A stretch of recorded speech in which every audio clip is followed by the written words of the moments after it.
Let me show you an interesting setup I've got here. What the effect we're looking for is, like in the movies, sometimes you'll have a camera that will dolly toward the character at the same time as decreasing the focal length. And so what you'll get is basically the character stays about the same size, but the background changes quite a lot. And I figured out a very simple way of doing this in Blender.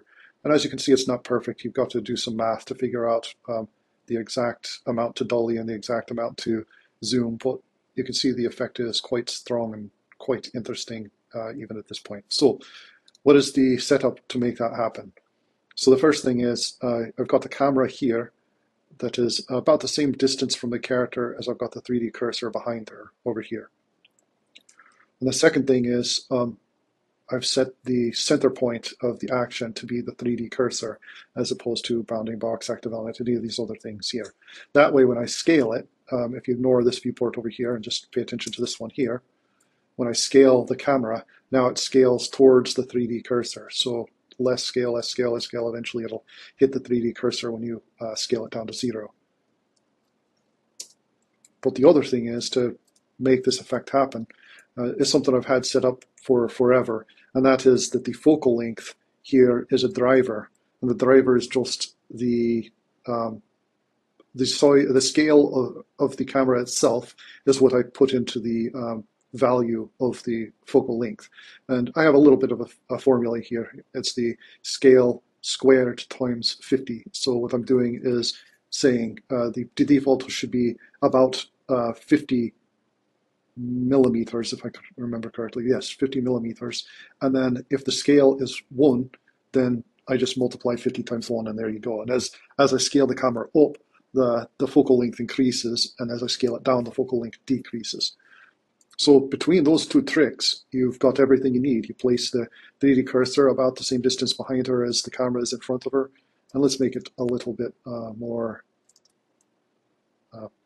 like that. And so then as you scale the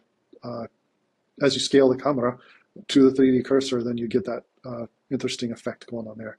Now it looks like actually I've done the math wrong. I think really I do need it to be further back from her than the 3D cursor is behind her. I think in order to make it perfect, you need to do that. And I'm not sure what the formulas should be to make it perfect. You probably, like I say, you probably need to do some trigonometry and some math to figure out like how much the focal length should change per scale, per how far the 3D cursor is behind her and the one in front of her. And if you do that math, then in the end, you'll probably get a perfect the perfect effect like you would in the movies. But as it is, it looks pretty good. I'm kind of pleased with it.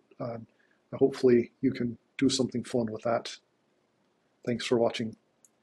Oh wait, I suppose I should tell you a little bit more here. So the other thing is, if you put the 3D cursor on her, sometimes you might lock the camera to the view, and then you can use your normal rotating and panning and zooming controls, but sometimes the center of the camera will get quite a bit off from her. And so let's say, for example, the center of the camera is here, right? Well, then if I look at her, put her right in the middle of my screen, then when I try to turn, she flies out of the view, right?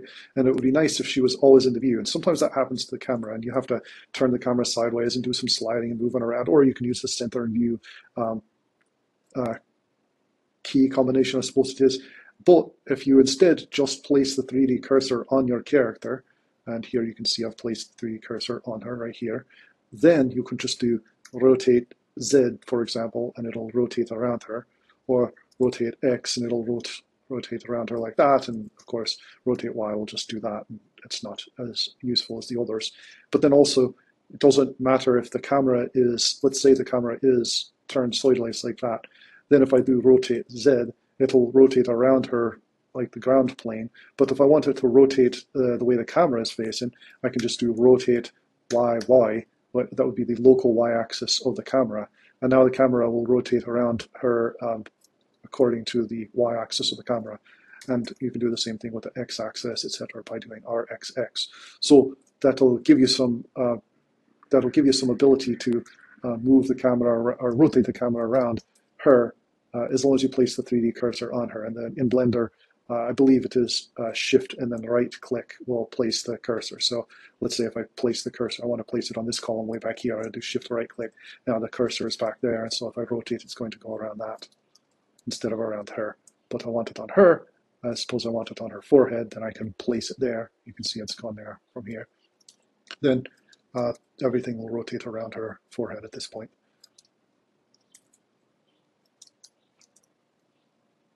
All right, so I think that's all I've got for you today. Just a couple of interesting camera tricks to make you excited and have a good time.